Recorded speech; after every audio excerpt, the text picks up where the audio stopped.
It's 2025 and a new year means brand new opportunities. And for a lot of you out there, I know you've been thinking about one thing over the holidays, and that is starting your own business. But you have so many questions like how do I get started? How do I come up with a brand? How do I even sell stuff to people? And what am I even going to sell? Now take a deep breath. Shopify has got you. Shopify makes it simple to create your brand, open for business, and get your first sale. And you can get your store up and running easily with thousands of customizable templates. You don't have to be a coding nerd or a design geek to get this done. All you need to do is drag and drop. Shopify also helps with the details like shipping, taxes, and payments from one single dashboard, so you can focus on the important stuff, like growing your business.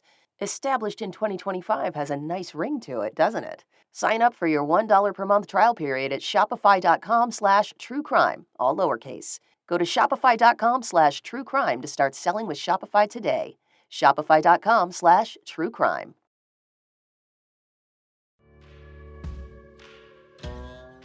I'm Alice. And I'm Brett. And this is The Prosecutor's Legal Briefs.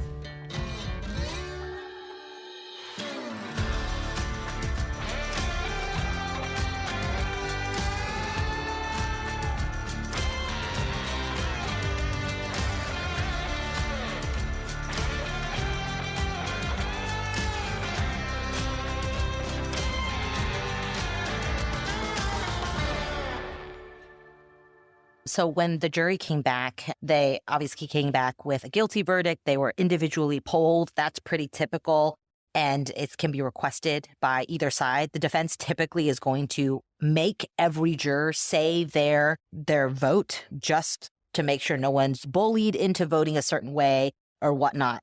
They were all polled. You could hear their voices. There was no hesitation. Sometimes I've been in jury polls where there's like hesitation or clearly someone starts crying and it was a difficult decision. But here it was like, yes, yes, yes, yes. And that goes along with how short the deliberations were. But a lot of you guys are asking a question. You're saying, well, the judge seemed very good, but then I can't believe he said that he thought the evidence was overwhelming in favor of guilt. That is fine for him to say because the verdict has been reached. Once the verdict has been reached by the jury, it's all done. The jury can talk to whoever they want. They can write books. They can go on CNN tonight. They can do whatever they want. They can talk till the cows come home because their duty is over. And the judge can comment on the weight of the evidence because here's the thing. They're sentencing tomorrow, but there's also going to, before the appeal, there's probably going to be motions for reconsideration. Motions for reconsideration of directed verdict, all these motions for reconsideration before this particular district judge, before it's even appealed to the next court. And in that motion for reconsideration opinion, he's going to talk about all the evidence that came in and how the jury got it right. And he is absolutely allowed to say that. That does not disqualify him. He's not showing bias. He is simply stating for the record, just like he makes rulings when there are objections, his reasoning for how he gets there. So don't be thrown off. I think there are talking heads out there who are like, oh, he's completely disqualified or biased, or he knew all along that he was going to influence the jurors to vote guilty because he thought the evidence was overwhelming. Not at all. I've heard judges say that in almost all of my cases at the end of a verdict. That is not uncommon. It was not improper. And once the verdict is reached, doesn't matter because the case is over. So I just want to answer Brenda's question about the death penalty. Look, this could have been a death penalty case. Maybe it should have been a death penalty case. The Attorney General of the state, who you may have seen, Alan Wilson, who you may have seen he actually directed the very last witness for the state, which was when you knew the state thought they were going to win. Because the only way Alan Wilson was going to appear in this case is if he felt pretty sure they were going to win. He made that decision. The decision goes to him about whether or not to pursue the death penalty. The reasons that I have seen are that had they done that, death penalty cases are automatically more complicated. They're more complicated in jury selection. They're more complicated in the penalty phase. That had they done that, it would have delayed the trial. That the defense was already saying they were going to need a lot more time if this was a death penalty case. And so the state decided not to pursue the death penalty. If you are cynical and you think, yeah, right, that's the real reason. We all know the real reason is this is Alec Murdaugh. And even if they're willing to prosecute him, they weren't willing to seek the death penalty for him. You might be right. I'm not saying you're not. But the reasons they gave were not bad reasons, and that's why this wasn't a death penalty case. Yeah, I totally buy that those reasons. It might just be that getting a death qualified jury is a lot more, people have a lot more visceral reactions that may or may not be rooted in reason. And by reason, I mean like it could just be a reaction. Like, I can't ever be part of something that sentences someone to death. And that's okay. That's your prerogative. But that is a type of question that people have visceral responses to. And it doesn't really fall on either like political line, religious lines. Like it could be all over the place for different people. And so you get into a lot more of a kind of sticky situation with death penalty types of cases. But also remember, death penalty cases are one of the most expensive types of cases because you have all of the appeals and they go on for decades and decades and decades. And it's incredibly taxing, quite literally money-wise, for the taxpayers, for the Attorney General's office, for every level of court, throughout the state court, throughout the federal system, all the way up to the Supreme Court. And it's an exhausting process, and it's an expensive process, and it's a time-consuming process that oftentimes the way that the death penalty works in our system, it doesn't create a lot of finality. And one way to create finality is like he has a sentence, he finishes his appeals, his motions for reconsideration, his appeals, done. He's in prison for life. That would bring more finality to the area also than, say, a death penalty case, which we would see Supreme Court appeals to 20 years from now, at the least. Yeah, and it's kind of appropriate for this guy because prison's going to be rough for him. There's some people who like to be in prison because it's actually easier than their real lives. You see that sometimes. It's not going to be that way for this guy. He is used to a very different standard of living that he's going to experience for whatever time he has left. So I don't know. Ordinarily in a case like this, I would think the death penalty would be appropriate, but I think this kind of worked out perfectly. Somebody asked about why they asked for a directed verdict. That is standard. It pretty much would be ineffective assistance if you didn't. So you always ask for a directed verdict. And what you got was a judge saying, there is overwhelming evidence. He said this to the twins too. There's overwhelming evidence he's guilty. Denied. And they'll file a formal one later on, like Alice said. That may or may not be a part of their appeal, but you can't appeal it if you don't ask for it. Standard, you ask for it, it gets denied. So that's sort of where they are procedurally. The appeal will follow. It'll be decided in a year and a half or so by the first level appellate court. Then it'll go to the Supreme Court. Supreme Court of South Carolina probably won't even take the case. Then you make a last-ditch appeal to the Supreme Court of the United States, who definitely won't take the case. Then you start your habeas process. You have to go through state habeas, and then after state habeas, you go through federal habeas, and then once you get through federal habeas, that's it. You're pretty much done unless the little people killers show up and say, we did it. And then you say, oh, there's new evidence. We need to reopen this. Pretty much after that habeas appeal is over, that's it. He'll be in jail for the rest of his life, and we'll never hear about Alec Murdaugh again. Yep. So that was a roller coaster of emotions. This whole 6 weeks has been a roller coaster of emotions. So I hope that sheds some light on what's happened in the last couple of days, from closing arguments to a very relatively fast verdict. Oh, we didn't talk about sentencing. So the end of the verdict, sentencing is coming up. It's a little bit different in each jurisdiction. In this jurisdiction, I guess the judge could have taken it up right away. Typically, in like federal cases, there's some amount of time between the conviction and the sentencing because there's like a interview process where basically the probation officers will interview and have a recommendation for the judge on where the person falls on the sentencing guidelines and mitigating factors and those sorts of things. But here they are going to come back tomorrow at 9:30 a.m. to begin sentencing. And if you were listening to the judge, he dismissed the jurors because they have finished their duty. So they are now free to go. They are no longer under subpoena power. And they can come back tomorrow if they wanted. They wouldn't come back as jurors. They would come back as members of the public to see through the 6-week jury that they've just taken part in. But there will be argument tomorrow as to the proper sentence. And the judge, I think, will impose the sentence tomorrow. Again, it differs from court to court, but based on what he said today, I think it'll probably be, he'll let the parties argue as long as they want. The defense is going to come with all the mitigating evidence, that they can't argue about the guilt part because that's been decided, They're going to argue that he's no danger to anybody, that he's never had proclivities of running away or trying to flee the country, or he can still be a productive member of society. If you let him on work release, he can do pro bono legal work for the rest of his life, and he can be this contributing member of society instead of sitting in a jail cell costing the taxpayers dollars, trying to basically make an argument that Alex should not spend the rest of his life in jail. And the prosecution is probably, they're going to say that he should spend life in prison, that this was one of the most brutal cases they've ever seen. The jury came back in under 4 hours, and he has been found guilty. This is what the proper guidelines are, and he should absolutely get the maximum, because it doesn't matter what your name is, who you are. If you are privileged or not privileged, you should be treated the same under the law, and anyone else who would have been convicted of these crimes would spend the rest of their life in jail. So that's what I predict the arguments to be, and then the judge will rule. And I'll say a few things, both in response to that and in response to the chat. Number one, I'll go ahead and make a prediction. He's going to get 2 life sentences. That's what's going to happen, in my view. I don't think there's any question about it. Life is what is the sentence he will get. Second thing, somebody asked about his appeals. Your direct appeal, you have a right to, and you have a right to counsel. It's just like trial. So if he can't afford counsel, it will be appointed for him. I would be surprised if at this point Poot and Jim stay on this case. I think probably he's going to say, look, I'm basically indigent at this point. He'll get a lawyer. That person will do it for him. Post-conviction relief, habeas petitions, that's after your appeal. That's where you argue things like ineffective assistance of counsel.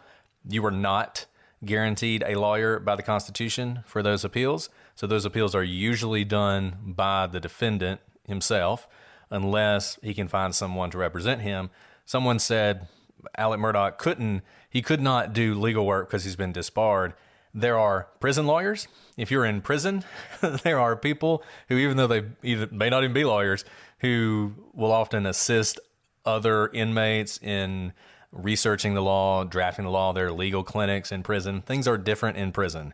If Alec Murdaugh ends up in a prison where he can do these kind of things, he will run the legal clinic if he wants to, and will help. He's going to run the prison, let's be honest. He probably will. He just is. I mean, we've seen these kinds of people who are larger than life outside of prison. He is not indigent. There is money somewhere. Oh, yeah. And unfortunately, those of y'all who think he's going to go to prison and be whatever, I think in reality, that money is going to make its way into the prison, and he's going to end up being in a good place, is what I think is going to happen. There is more to this story. I don't know what it is, but this story is deeper than this. He was not spending $50,000 a week on pills. That money was going somewhere else. He killed his wife and child. I have no doubt about that. But there is more to this story, and I don't know if we're ever going to know exactly what happened. So here's my prediction of what he's going to do in prison. Nothing bars you from making money. I think he's going to write books. He's going to be subject to documentaries. He loves himself, right? We know that he's a narcissist. I think he's going to I think he's going to wait till all the appeals, and there is absolutely no hope of him ever leaving prison. And then he's just going to make Netflix documentary after Netflix documentary, write books, give interviews. And remember, though he may file for bankruptcy, and if he hasn't already, he probably will. He has family. They can give him all the money that he wants, and he probably will get lots of money. He will be fine. He is not going to be poor in prison. He has lots of family. He has lots of family money. He has Buster, who has stood by him throughout all of this so far, which is a whole devastating story in and of itself.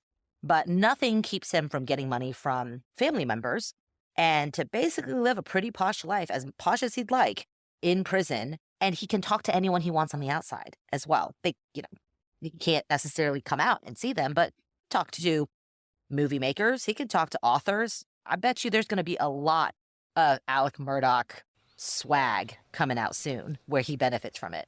And don't forget, within at least, 5 years, we're going to have a podcast on this, arguing that he's innocent. That's going to it's going to be it's going to be funny because Netflix currently has the he's guilty one. In 5 years, they're going to have the very glossy, fancy, documentary that's going to be all about SLED missed the evidence of the two gunmen on the grassy knoll, right? And then people are going to be like, I don't know, maybe he is innocent. And then we're going to have to do an episode, Alec Murdaugh is guilty, and go back through all the evidence to point it out. Those of you who don't think you can profit from your crimes, most of those statutes are actually unconstitutional. They have to be very narrowly tailored in order to work, and they don't work ever because basically you just farm out your stuff, right? I mean, you find somebody who wants to do a book and you get money from them. The good thing about him is I can imagine he'll have a lot of civil judgments against him. So hopefully what will happen is when he writes the like, if I did it, here's how book, that money will just go to all the people that he's defrauded over the years. And one other thing about money. This man knows where a lot of bodies are buried. There are a lot of people in South Carolina who are very worried that Alec Murdaugh is going to start talking about all the things he knows. He's going to be taken care of. Or he's going to be killed. But another story for another day. Let me address something, by the way, that is all over the talking heads. Some of you are chatting about it here. The jury did not buy the story that a hitman did it or that there was a second shooter. He was charged with and convicted of being the murderer, of pulling the trigger and being the one who killed Maggie and Paul. So that is the verdict of the jury. That's what the case is around. So these people who are on TV saying like, well, I guess, he's guilty because he had something to do with the deaths. But he still hired someone else to do it, just like he hired someone to shoot him on the roadside. That's not what he was charged with, and that's not what the jury found him guilty of. So they can say that they're wrong on TV when they say that, but that is not what he's charged with. There is a different statute for hiring a hitman and being like an accessory or what have you, aiding and abetting a murder. That is not what's here. He has been convicted of being the trigger puller for Maggie and Paul. So I just want to put a pin in that because I've seen a lot of people talking about it. And let me just say this. I love Bob. Bob's crazy. There were no hitmen. Okay? I Careful, get it. Bob's here, I think. I know. I'm responding to his last tweet or his last chat. The thing about it is, did SLED do a perfect investigation? No, they never do, which is why smart defense attorneys like Bob are always focused on all the things they could have done and they didn't do. They should have worn booties and they should have had fewer people in the crime scene and all this other stuff. They did not do a bad enough job to destroy all evidence of the second shooter on top of the pen or wherever this person was. The 5'2" guy running through the swamp with no dogs barking, no guard birds quacking or whatever the guard birds would do. Even Alec Murdaugh, when he was on the stand, said the reason the dogs didn't bark was because there was nobody else there. It's like, well, thanks, Alec, for pointing that out, that there was no one else there. So the second shooter thing, the only evidence of that is there were two guns. And I think the jury realized, as the prosecution pointed out, he's smart enough to use two guns for the very purpose of now making this argument. And they didn't buy it, and I'm glad they didn't buy it.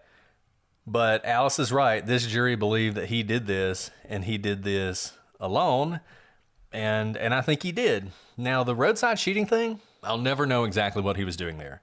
Cousin Eddie he's told a bunch of different stories. People keep asking why they didn't put him on the stand. Because who knows what he would say, right? He's a complete loose cannon. I don't know why the defense put some of the people they put on the stand. If the prosecution had put Eddie on the stand, that would have been malpractice. Was he actually trying to kill himself? I have a theory I actually have multiple theories now about this case. One of them is that he was. That basically, I don't want to give it away because we have 9 more episodes to go or whatever. There's so many episodes to go. There's a possibility that he really did at that point. He had killed Maggie and Paul to try and save himself from his financial ruin. Financial ruin was coming anyway. He might as well kill himself. Some of you have asked if he's on suicide watch. I hope he is because I think there's a real danger there. Was he actually trying to die? It would have been very convenient if he weren't. The problem is, I don't know how you fake shoot someone in the head so that it's enough to do some damage, but not enough to kill them. Obviously, it did very little damage, but I'm trying to, I guess you say, put the gun on top of my head and pull the trigger. I don't know. But can I put another theory on that, though? Of course. Clearly, Cousin Eddie knew Alec. And even if your friend, who you know very well, says, no, I want you to kill me and I will give you money to do it, I don't know if I'm able to actually do it, even if, Brett, you are like, I want you to shoot me in the head. I'm not sure because I know you so well and I don't want you to die if I could successfully shoot you in the head. So I don't know that Alec was that conniving and that good at being like, just graze my head. It's very possible that Cousin Eddie was just like, I tried, but I really sucked at killing you. I think that's more likely, to be honest, because it is hard to pull the trigger at someone's head when you don't want to kill them. And Maggie makes a really good point, and a couple of you have said this as well. It's possible this was just to frame Cousin Eddie, that he was going to somehow kill Eddie, and there was a struggle for the gun, which is basically Eddie's latest statement, and he's told 4 or 5, is that there was this kind of struggle for the gun, and it went off. And he thought Alec was dead, and so he ran. And maybe he did intend to kill Eddie and then say, he did it. He was my drug dealer. I owed him a bunch of money. He said, if you don't pay me, I'm going to kill your family. I didn't have the money. I was trying to get it. I mean, the story sort of works itself out, right? I was trying to get the money, but I couldn't get the money. And then he killed them. And he was going to kill me, but I was able to get the gun from him and kill him instead. That's not a terrible story. It's a better story than the one they had. Yeah, I mean, Cousin Eddie is just too all over the place for us to really know there. And the question here is, I mean, I think the prosecution did a really beautiful job of painting the picture of how Alec could do this, but we don't know what made him ultimately pull the trigger on Maggie and Paul. I think based on the evidence, this was not heat of the moment whatsoever. He had planned to do this, even if he had just planned to do it that day. I think it probably all came together that day. But the fact that his phone went dead an hour before the murders shows, in my mind, his premeditation. He knew exactly what was going to happen. He just needed the right time to come along. And that kind of premeditation, that kind of malice, I still am not in a place mentally where I can imagine that is possible for a father to do, but he did do. You'll just have to listen to like 12 episodes of the Murdaugh series on the Prosecutor's Project to find out what we think the motive is. Because I'm still not totally sure. We haven't recorded the final episode yet, so who knows how long it's going to go. Oh, gosh. I do want to mention, Addie asked about the grand jury testimony and whether or not they lied about the blood on the shirt. This actually goes into your strategy when you're prosecution. And I'm not exactly sure why they put the lead agent in front of the grand jury. Some might say that's a mistake. You know, Alice and I have had big cases where there are a lot of facts and it's a long grand jury process and you're asking all these questions. And, you know, it's one of those things where the agent is testifying and sometimes they mess things up. And if you notice they mess something up, you go back and you try and fix it. Are you sure about that? But it's going to happen. And oftentimes you'll put an agent in grand jury that you do not intend to take the stand in the trial. And the reason for that is if that agent testifies in front of the grand jury and then they testify at trial, exactly what you saw happen in this trial can happen. The defense can use their testimony against them. They can take that grand jury testimony and say, well, didn't you say in grand jury there was blood on the shirt? And the guy has to own it. And then later on, they get to do what they did in closing. Argue, he lied to the grand jury about that. He was in there for 3 days and he said this thing that was wrong. He must be a liar, right? And then people believe it and you have to run with it. In reality, he probably just messed it up, or he didn't have all the facts and the prosecution team didn't notice it and they didn't fix it. And so later on, the defense got to use it. But that's what you see happen. And really, it's like a lot of things you see defense attorneys do, including the whole crime scene is compromised thing. It's a standard tactic. And the whole point is to try and show this group of investigators, they had it out for my client and they were lying to the grand jury and they're lying to you now. And that's what you saw in this case. Yeah, I think that's right. Whew. We covered that faster, actually, than I thought we were going to. Hey, I still got coffee. I can go as long as people want to go. I mean, I feel like we've answered all the questions, but maybe people have even more questions to go. This probably really is the last live, mostly because we need to record our episodes so that we have like some buffer after baby comes. Max, he wasn't indicted by the grand jury because of blood on his shirt. He was indicted by the grand jury because his voice is on a tape 5 minutes before the murder. And remember, grand jury, all you need is a preponderance of the evidence. He was always going to be indicted. As low as it gets. Yeah, I mean, come on. The amount of evidence, and that's why it's kind of a red herring argument out there. The grand jury doesn't have to explain why they indicted, but it's preponderance of the evidence. And there was certainly preponderance of the evidence at that stage in the investigation, certainly to be able to indict him. Yeah, if you're Remember going to we lie, talked you about- do it at trial. You wouldn't do it at grand jury Yeah, because you don't that's have true. to lie at grand jury. I mean, come on. You can indict a ham sandwich, That's what the they grand say. jury. Okay. Oh, jury misconduct. That's right. Okay. Thanks for reminding me, Bonnie. Okay. So there were a number of alternates in this case. I think a total of 6 jury alternates. That's pretty typical. With such a long jury trial, you want a lot of alternates because, as we saw, people get sick, emergencies arise, whatever. People got COVID in this instance. But of course, the one that made the most news was it today or yesterday? Today. It's been a long day. They were down to just 2 alternates. And then by the end of the trial, they were left with just 1 alternate. So thank goodness there was even someone left over.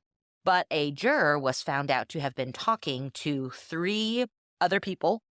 You're not supposed to talk to anybody, not your family members, not your fellow jurors, about the case at all before deliberation. And it came out that she was talking about what she thought of the evidence to 3 different people. And the judge found it, investigated it, found that there had been jury misconduct. Judge Newman was he really kept his cool during all of it because people don't mean to do this. It's just really hard not to talk about it. Jury misconduct absolutely happens. Everyone is supposed to report it.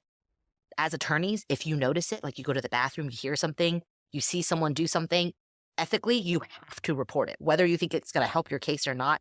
We've done it before. We have seen jurors talk in the hallways or in the bathrooms, and we have to report it to the judge. We tell the other side as well. Fellow jurors are supposed to let the court security officer know if they hear any sort of misconduct, because sometimes people brag about it. They'll be like, oh, when I was on Facebook last night looking at all the articles about this case, people say, like, you're not supposed to do that. You're supposed to report each other. They're instructed to report it because you want the integrity of the case to be intact. And Judge Newman handled it correctly, didn't try to embarrass her, and dismissed her, which you are supposed to do. That's proper because she's been compromised. It doesn't matter if what she said had no bearing on ultimately the verdict of the case. It doesn't matter. Everyone is under the same rules. You cannot talk about the case before deliberation. And of course, she asked for her dozen eggs. What? I don't know. But she couldn't, the whole point is she couldn't go back to the jury room because she was going to have no more contact with any of the jurors, and she was to be escorted directly out of the courtroom, which again is pretty typical. And so she asked for her personal belongings, which involved a dozen eggs, which in this economy costs a lot of money. So I don't know why she brought the eggs, but asking for the eggs was the most reasonable thing she did because those things are worth their weight in gold. So I totally get why she wanted the eggs back. I don't know what she was planning on doing with the eggs. It's a great question. Were they hard-boiled? Were they raw? Were they dyed eggs for Easter? I don't think they got a frying pan back there, so they had to have been cooked. Or maybe she has chickens and they were fresh eggs, and she was going to give them as gifts to the jurors. Maybe those of you who served on a jury know how tight people get. Because, as Alice said, you can't talk about the trial. So when you're eating lunch and all this other stuff, and there's always people in the room with you, so you can't talk about the trial. You have to talk about something. And they often become very good friends. They'll have reunions. One time, Alice and I had a case, and we knew the jury was going to come back the next day because at the end of the day, they asked the judge if this time, rather than having their lunch in the jury room, they could all go out together for lunch. And we're like, well, there you go. They're going to have a verdict tomorrow after lunch. And, it's just funny how these juries become tight. So I had a jury who, it was a long patent trial. Like, they tend to be very dry. It's a civil case, patent trial. And I think it was like a 6 or 8 week case. And the jurors on the last day, they had all made shirts matching. And they where you iron on letters. And it said all rise because the judge always says all rise when the jurors are coming in. And so they all got shirts matching that said all rise, which was very cute and also a lot of effort. But that kind of shows you how tight-knit your fellow jurors become throughout it. And so, yeah, anyways, it must have been embarrassing for her. I mean, I'm sure it was. I'm sure we'll hear more about it. She'll probably talk to the media. The fellow jurors will probably talk about it. But all that to say is the judge handled it in the correct way. There's some level of investigation, asking questions, trying to figure out if the allegations are indeed true. There's no standard for this, but the judge is always going to err on the side of being conservative rather than giving the benefit of the doubt, because you have you have the verdict on the line. You don't want this trial to have reached the end, to have a verdict, and then to be overturned based on jury misconduct. I mean, that is a complete waste of resources, especially when you have alternates for this very reason. And so if the judge thinks it's more likely than not that she engaged in that misconduct, he needs to get rid of her. And he did. And exactly what happened is an alternate stepped in, and the alternate got to deliberate with the jury. And in the future, Alec Murdaugh, innocent podcast, she will appear in that podcast and say that she knew he was innocent the whole time. And there will be a whole conspiracy theory about how she was removed from the jury because she was going to be the one that was going to hold it up. I mean, look, you see it in every one of these cases. It will happen. It will happen. Someone is planning it even as we speak. They got to give it enough time so that people forget that they really thought he was guilty. But it will come, and she will appear in it. And, I'll watch it because, hey, we're all suckers. Exactly. Someone asked, you can't talk about the case. Can you talk about the lawyers? It's a fine line. You're not supposed to talk about the case. It's probably going to be hard to talk about the lawyers without talking about the case. But I will give you an example where I know for a fact the jurors talked about the lawyers. And the lawyer they talked about was me. Because much like right now, I was like 41 weeks pregnant in trial. And apparently I heard after the fact, the jurors were like taking polls every single day on when I would drop my baby during trial, which they were not wrong. Not unlike this case. Not unlike this case, except I had the baby before the verdict in that case. So I won in that one. I lost in this one. So yes, you can technically talk about the lawyers, but it's a fine line because it's very hard to talk about lawyers typically without bleeding into the way they presented, right? It'd be hard to say like, man, Griffin's closing, closing doesn't matter because you're about to go back, but like, Poot really got heated during the way I hate the way he just attacks people. Attacks who? The witnesses? Veering pretty close to the case. So if you're on a jury, just talk about your chickens and talk about your kids and talk about the weather. Don't talk about the lawyers or the judge or the case, and you'll be good. And let me just say, maybe she was staunchly not guilty. I've seen the same reports. Those same reports said things like the entire jury felt that way, and guess what? They didn't. So I am just not trusting the reports or the word on the street. There were so many people who kept saying, it seems like the jury is really disinterested and they're not buying what the prosecution said and they all think he's innocent. And it was all BS. It was just rumor stated as fact, which we've seen throughout this case. And at the end of the day, guess what? You don't deliberate for less than 3 hours if you have any question. They walked in that room and they said, guilty, right? And they were like, yep, guilty. And they were like, well, I guess, let's fill out the sheet. Let's give it a few minutes because we can't just go right back. Let's everybody take have a bathroom Coke. Break. Let's talk about the basketball game last night or something, right? And then they went back. There was no real deliberation here. No, they were all convinced when they walked in that they were guilty. There was no wavering person. I mean, a lot of times the reason deliberation takes a long time is because that first, and they don't have to vote. I mean, they run it however they want to. They do it however they want to. But a lot of times juries it's the first time they can talk about it. And so they'll say, okay, maybe they do it secretly. Maybe it's like, who thinks he's guilty? 10 people raise their hands. One person says, I don't know. And one person says, I think he's not guilty. And the deliberation really becomes the 10 people becoming lawyers and going through the evidence and pointing out the evidence and answering the questions of the wavering person. It's a really interesting group dynamic.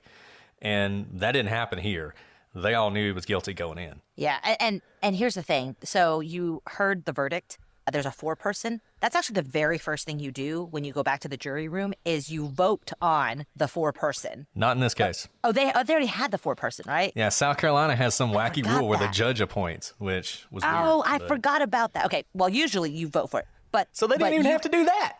They didn't have to do that. They probably walked in and they probably were friends at this point. And they either took a secret vote or I bet you someone walked into the room as soon as the door closed and was like, guilty. I really think that happened because they they had 6 weeks worth of pent up opinion where they would want to go through it. But we've had a lot of juries where you'll have someone on the jury who's like, I absolutely think he's guilty, but to do my civic duty, I want to walk through all the evidence. All the PowerPoints, look through. I want to thumb through all of the pages make sure that what the evidence they sent me back with is really the evidence, because I still want to make sure I'm going to send this guy to jail that I get it right. And they're welcome to do that. I think they probably didn't do that in this case because it was such a short amount of time. But that can happen. And that happened in our last trial, I think. Someone wanted to just go through every mind-numbing page, and they're welcome to. Another note, the jury can ask questions. They have to write them down, though. They can't speak the questions, and they can't talk directly to the attorneys, but they can ask questions and pass notes to the judge. And this typically happens when you have like one holdout juror or there's some confusion. Usually there's going to be some fighting happening, and the questions are phrased in a way to have the judge bring some order into the deliberation room. That didn't happen here, which makes me think again that everyone is pretty aligned in how they were going to vote right away. There wasn't any having to convince anyone to, vote guilty, which, again, I think they got it right, and the media had it totally wrong. Like every news outlet, I think, was just like, it's over. It's going to be a hung jury. I said it just because I saw it on the news. I didn't think it should be a hung jury. I thought it should be absolutely guilty. But be careful what you see in the media. Again, people are going to click on those articles because the evidence is so overwhelming. Man, and let me say this, and I hope all y'all know this, but the one thing I'll say about Alice and me, you may not like what we say, and you may disagree with it, and you may think we're absolute idiots. That may happen, but we will never lie to you, and we will never tell you something just because it's the popular thing. And the reason that we said from the very beginning the prosecution was doing a great job and he was going to be found guilty is because that's what we truly believed. And, I'm not patting ourselves on the back, but it happened. And it didn't just happen. It happened in no time at all. And I don't know, as I said at the very beginning, I'll just go back to what I started with. Be careful who you listen to, because, a lot of people, they're not in it for truth. They're playing a role. A lot of these shows, you want one person to say the prosecution is doing a terrible job. You want one person to say the defense is doing a terrible job. Just, it's all so contrived these days. I don't even know how to tell you what to listen to. We're like the worst business people ever, as you can probably tell, because we say exactly what's on our mind and we don't do it to get clicks or anything, right? Like we always say this, we're the cold water prosecutors, because we pour cold water on kind of the BS that's out there, because we think you're smarter than that. We don't have to say outrageous things just for you, except for, radioactive Yetis. But we don't have to say outrageous things for you to listen. And that's kind of why those of you who, I think most of you guys are part of our fan-run Facebook group, The Gallery, which I'll plug because it's such a great group of people. And the discussion there is so good because I think everyone is aligned there. They're like, we don't want BS. We want to have real intellectual discussion because we are smart enough to have those discussions. They make us better. They refine our minds. And, the truth is what we're out here for. And I think in this case, truth was reached, as devastating as that is. But I have no qualms that the jury came back within, 3 or 4 hours to find Alec Murdaugh guilty, because I do believe he is guilty beyond a reasonable doubt. And it's one of the things Bob says all the time. I'm not just saying this because he's in the chat room, but because I've been hard on defense attorneys this whole time. But one of the things he says when he and I are talking is that our job is to educate people on reality and diffuse a lot of the BS that's out there. And I truly believe that, because I think there is so much out there. And I was very concerned that this jury would either return a not guilty verdict or would hang, not because the evidence wasn't there, but because there is so much media, and true crime is one of the leading proponents of this, just misinformation about what evidence is and what reasonable doubt is. And it was so refreshing to see this jury just reject all of that and be like, what are you talking about? Of course he did it. Way to go, people of South Carolina, by the way. Yes, like, 100%. Way to go. And way to go, the people of that county. There were so many people who questioned whether or not, people asked, people now are like, oh, it's so unfair that the trial wasn't moved. The trial wasn't moved because the defense didn't want to move it. I think Alec Murdaugh in the back of his head thought, I own this place and these people will not convict me. And they did. And for all the people who criticized the people of that county and acted like they were a bunch of backwoods yokels, they weighed that evidence and they came to a verdict that really just stood in the face of the power dynamic in that place for 100 years. Yeah, absolutely. Well, you guys, this has been so fun. Thank you for joining us on such last minute. What are we like? 1,300 people, 1,200 people? That's an insane amount of people.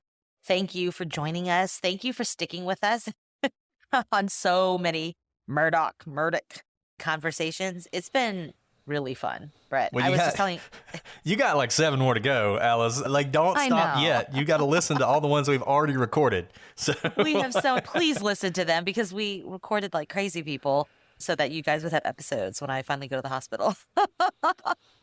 yeah, and as we're about to sign off, I want to give a shout out to all the people from Walker County. I don't know about y'all, but it's good to see you in the chat room. Sorry, one last thing. One question that I remember. Some of you guys asked, was it okay that the media camera panned across the jury as they were leaving? So there's no ban on showing who the jurors are. They are free people. They can go give interviews now. I think kind of like how the paparazzi shouldn't take pictures of celebrities' kids. It's kind of along those lines where it's like they didn't ask for this fame. They didn't ask to be part of the most televised, criminal trial of our day. And so leave them out of it and so that they don't get harassed. But there's no actual ban on showing their faces because they can show their own faces. So that's not going to overturn the verdict because their faces were scanned. I think generally it's nice to not do that because they are just lay people who literally got subpoenaed to the court and were picked to serve on the jury, and they did not ask to be in the limelight. And if they want to be in the limelight, they can choose to do it. And the judge kind of explained that to the jury right before it happened, that basically, up to this point, they couldn't show him. Up to this point, they were sort of banned from that, and they couldn't talk to him or anything. Now it was, basically kind of up to them. They can go talk to anybody they want to.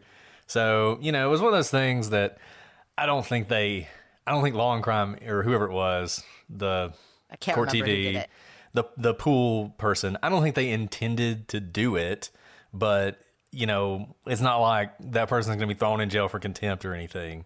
It just sort of is what it is. And my understanding is they've already sort of edited that footage out. So it happened. You can see their faces. But like Alice said, at this point, they're public. And in fact, there's case law that says you can't keep them secret. That once the verdict is rendered, that's it. All those sort of secrecy things you had before are over. Now there's a public interest, First Amendment right of the press, to know exactly who was on the jury and to reach out to them if they want to. Obviously, the jury doesn't have to talk to them, but a lot of that secrecy, as soon as that verdict is rendered and they're released from service, all that just kind of goes away. So sort of an interesting thing. Just back to, since some people missed this, the motion for a directed verdict, you always do that. It doesn't mean anything. It's always denied. It's part of the appeal process. Happens in every single case. So that's just what you do. You always ask for that. And once in a blue moon, it's granted. It wasn't going to be granted in this case, but every now and then it is. Next time we'll have to have Bob on so he can actually talk, not just talk at him.